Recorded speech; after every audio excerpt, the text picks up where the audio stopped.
Imagine a world where "I love you" isn't just a phrase.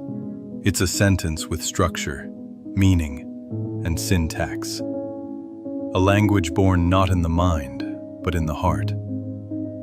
What if every emotion, longing, joy, tenderness, had its own word? What if love wasn't just felt, but fluently spoken? This isn't fantasy. It's a question about how we connect, how we miscommunicate, and how we might one day truly understand one another.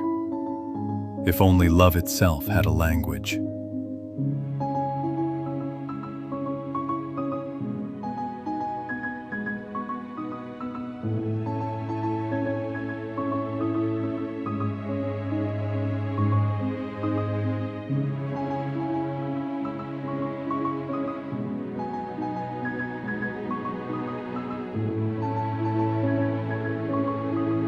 What if I told you that love already has a language?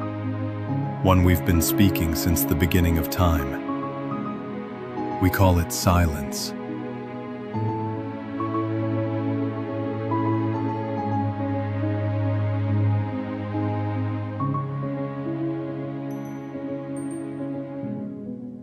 We call it a glance that lasts one heartbeat longer than it should. We call it the warmth of someone's hand when words would only get in the way. Before there were alphabets, there were gestures. Before there was grammar, there were feelings.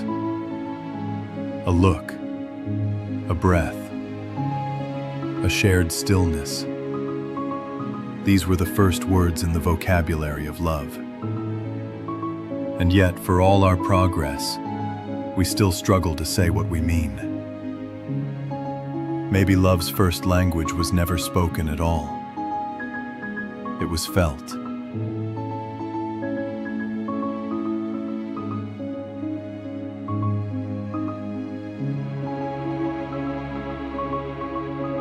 Now imagine that love had rules, not to confine it, but to help it be understood. A grammar of empathy, a syntax of connection.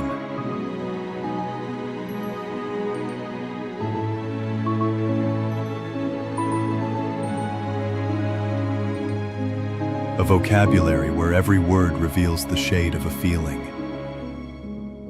There would be verbs for longing, to yearn, to ache, to remember.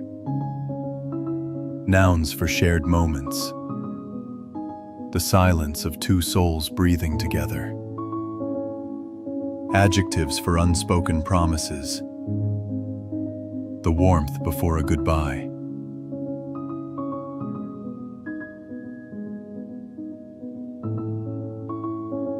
Every relationship would be a conversation in progress, one where misunderstanding could be translated, and where heartbreak might simply mean a mispronounced word.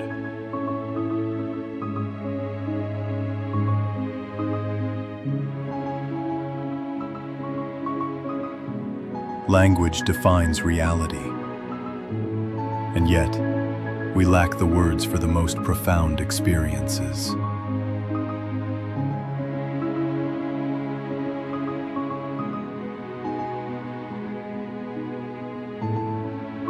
In English, "I love you" feels universal, but limited. Other languages offer glimpses of what we're missing. In Persian, "mer," affection that warms the soul. In Japanese, "natsukashi," the beauty of nostalgia. In Greek, "agape," love without condition. What if we could combine them? Build a shared emotional vocabulary that finally does justice to the complexity of the heart.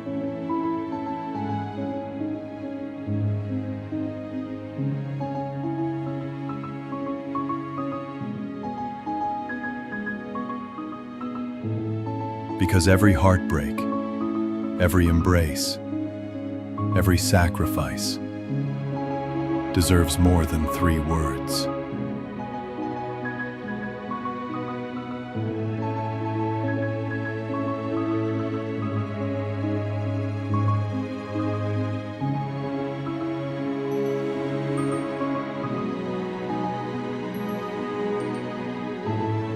Neuroscience tells us that when we feel love, our brain doesn't stay silent.